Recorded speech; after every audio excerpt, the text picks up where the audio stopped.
and girls in the shop. Hi. Yeah, you say hi. Hi. Hi. Grant here, and welcome to my old shop. This project was done in 2020 before my move to Moose Lake. This material I'm working with is black walnut from the St. Cloud region that I bought green and dried down over a few years here in the shop. I'm going to build a pulpit out of it, a pulpit for Dom, a beautiful preacher in St. Cloud, Minnesota, which is a river town, and you'll see that influence in the pulpit. This project marked a turning point in my career. While making this pulpit, it was the first time I thought the words All-American Relic. Now, what is an All-American Relic? Well, in the broadest sense, it is anything that has been or is broken, that is in the process of being made new or is already made new. I am an All-American Relic. You may be an All-American Relic. This pulpit that I'm building is an All-American Relic. All-American because that's where we are. America is the setting for all of my thought and work. And relic because, for me, it conjures up images of objects that represent faith and a sense of time passing. And time is fascinating to me. It has this venerating quality. Old things set apart and made more valuable because they represent something or a time period that no longer exists. And that's a hope of mine, that the objects I create will exist for future generations and they will chronicle the culture of our day. So this pulpit, the main design emphasis is in the pedestal. You see time represented in the grain of the wood. It's organic, ever-changing and flowing outside of our control, like a river. Call it circumstance.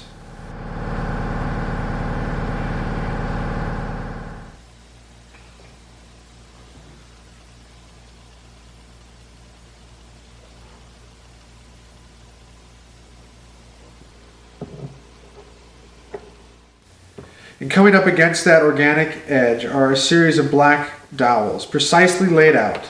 And these represent our best efforts in life. And where those two things meet, our efforts and circumstance, that's the sum of your life. And you have to learn to be content with what you can control and with what you can't control. And when those two things are in harmony, it's a really beautiful thing. This idea, I think, really resonated with Dominic. We spent a lot of time working out what his pulpit was going to look like. You know, the overall size and dimensions of it were pretty straightforward. He knew what he wanted size-wise. There's a little door on the top that serves a couple of functions for his services. But what ideas of grace and Dom's ministry and the truth that he's trying to preach, you know, we had to spend quite a bit of time figuring out what we wanted to represent in the pulpit. And this contentment, this surrender to our circumstances, and at the same time taking responsibility for our efforts and understanding that those two things will collide and sum up your life, and then learning to be content with that, you know, and aligning your will with God and trusting that all these things are working for the advancement of God's kingdom.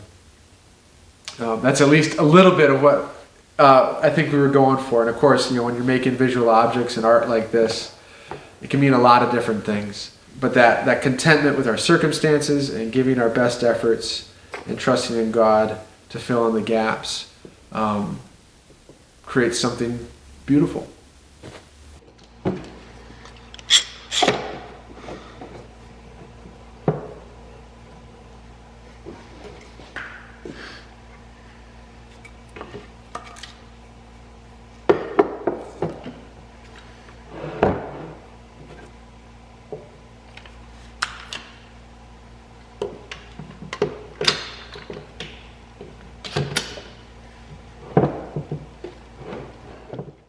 A fun part of this project was that it was a gift to Dom, and Dom was surprised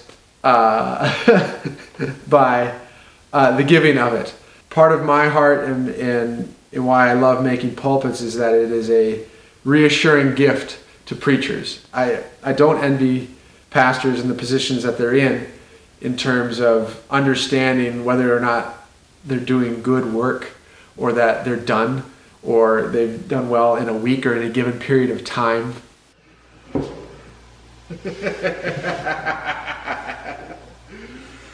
Yeah! With what I do, there's a lot of affirmation in being an artist.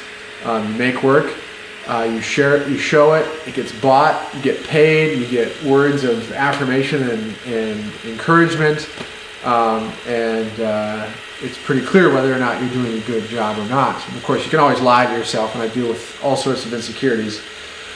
All that's to say, as a preacher, there's nothing necessarily super physical or tangible.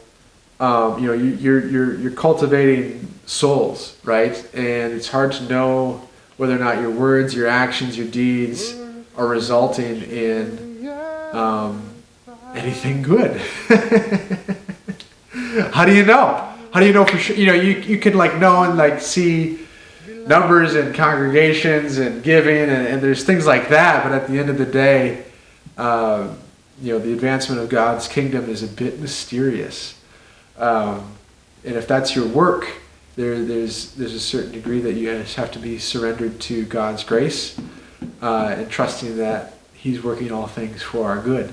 And so, all that to say, this pulpit and future pulpits and past pulpits, for me, represent an affirmation to preachers to keep up the good work, and that what they're doing is important in our culture today.